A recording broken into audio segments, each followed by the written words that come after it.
Ready start. हमारे जिम्मेदार नेता किस तरह गैर जिम्मेदाराना बयान देने में माहिर हो गए हैं।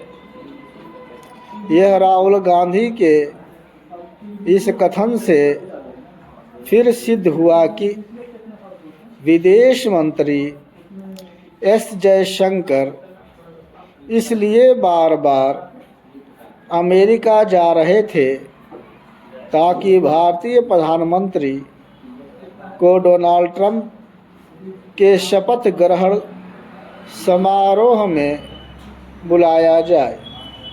इस पर हैरानी नहीं कि न केवल लोकसभा में संसदीय कार्य मंत्री किरण रिजिजू ने राहुल गांधी की इस विचित्र बात पर आपत्ति जताई, बल्कि विदेश मंत्री जयशंकर ने भी नाराज़गी प्रकट करते हुए कहा कि वह ऐसी बात कहकर भारत की छवि खराब करने का काम कर रहे हैं। उन्होंने यह भी कहा कि राहुल गांधी के झूठ का उद्देश्य राजनीतिक हो सकता है, लेकिन वह विदेश में देश को नुकसान पहुंचाने वाला है।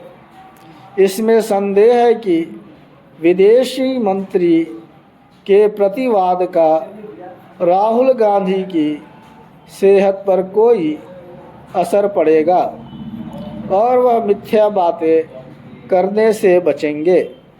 संदेह का कारण यह है कि वह प्रधानमंत्री के रूप में नरेंद्र मोदी को कोई महत्व नहीं देते। आखिर यह किसी से छिपा नहीं कि वह उनके खिलाफ तू तड़ाक वाली भाषा का उपयोग करते रहे हैं।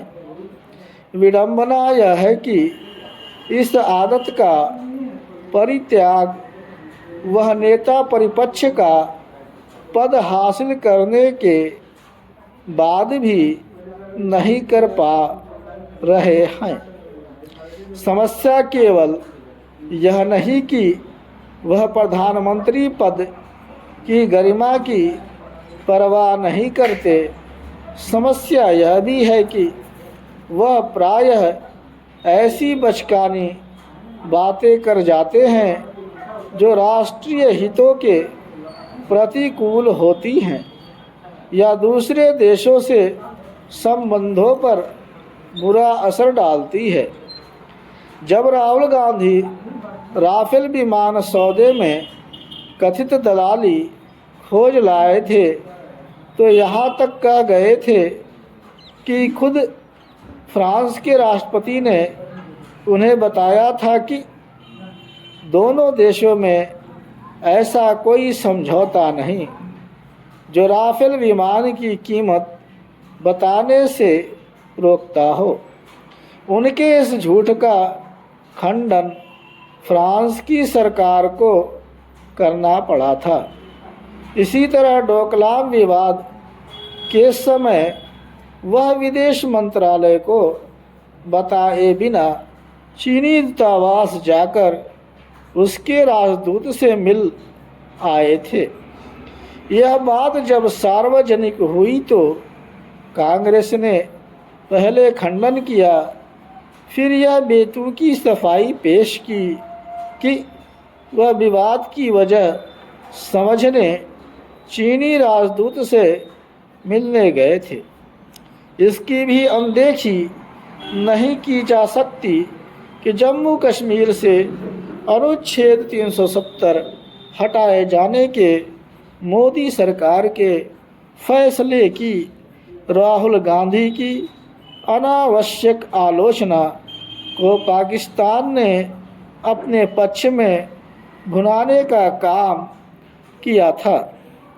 अब भी वह सीमा विवाद पर चीन की बातों को अहमियत देते हैं, और भारत सरकार की जानकारी पर यकीन नहीं करते।